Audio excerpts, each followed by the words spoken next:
we're gonna look at how to power your pedal board with a power bank.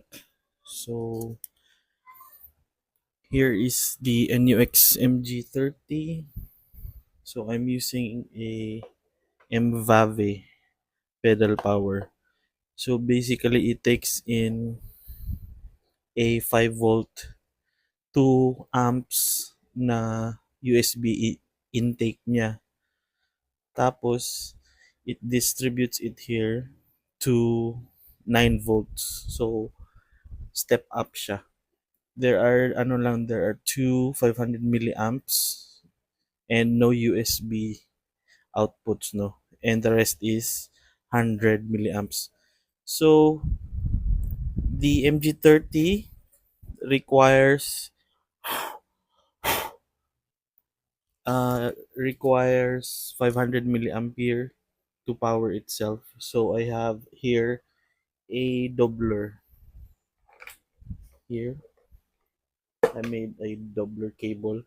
Basically, it takes in two 300 milliampere to 600. So it becomes 600 milliamperes, just enough to power the MG30. Okay. First off, you should take a power bank na the draw is malaki. So itong port ito is rated to 2 amperes per port, 2 amps. So 2000 milliamperes per port.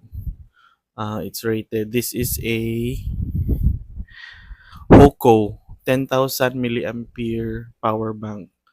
So that's what I'm using today. Okay.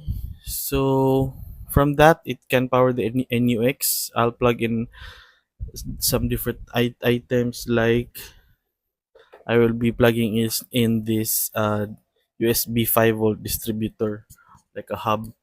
So it will power this module.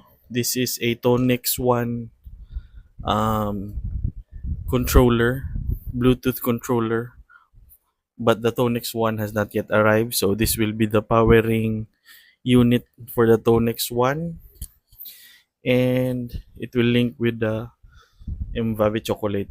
So I can control the Tonix 1 switching from the Mvavi chocolate here.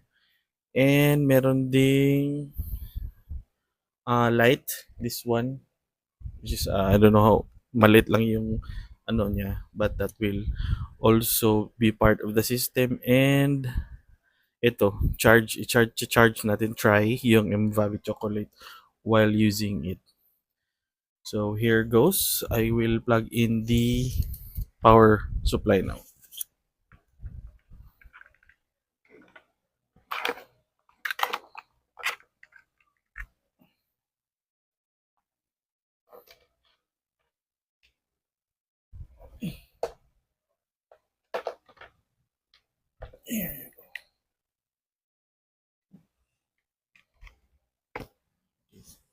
So as you can see, the hub is turned on and the pedal power supply is on. So I'm gonna turn on first the NUX MG30.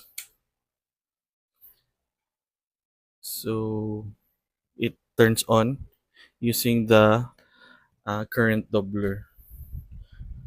However, there is a pause on the power supply because of the, I think, the 500 milliamps it needs. So the draw is very big. Also here, the Mbabi chocolate is charging. Let's turn on the module there. So hopefully it will power the enough to power the Tonix 1 in the Tonix 1 controller later on. So I will update this video. And then here, very simple light. I will turn it on. Okay, there. So this, the Mvavi pedal power is working with a power bank. I will update this soon. My pedal board is coming. I will also add the Tonix 1. which is I think another 100 something milliamps to this soft system. Okay, so thanks for watching.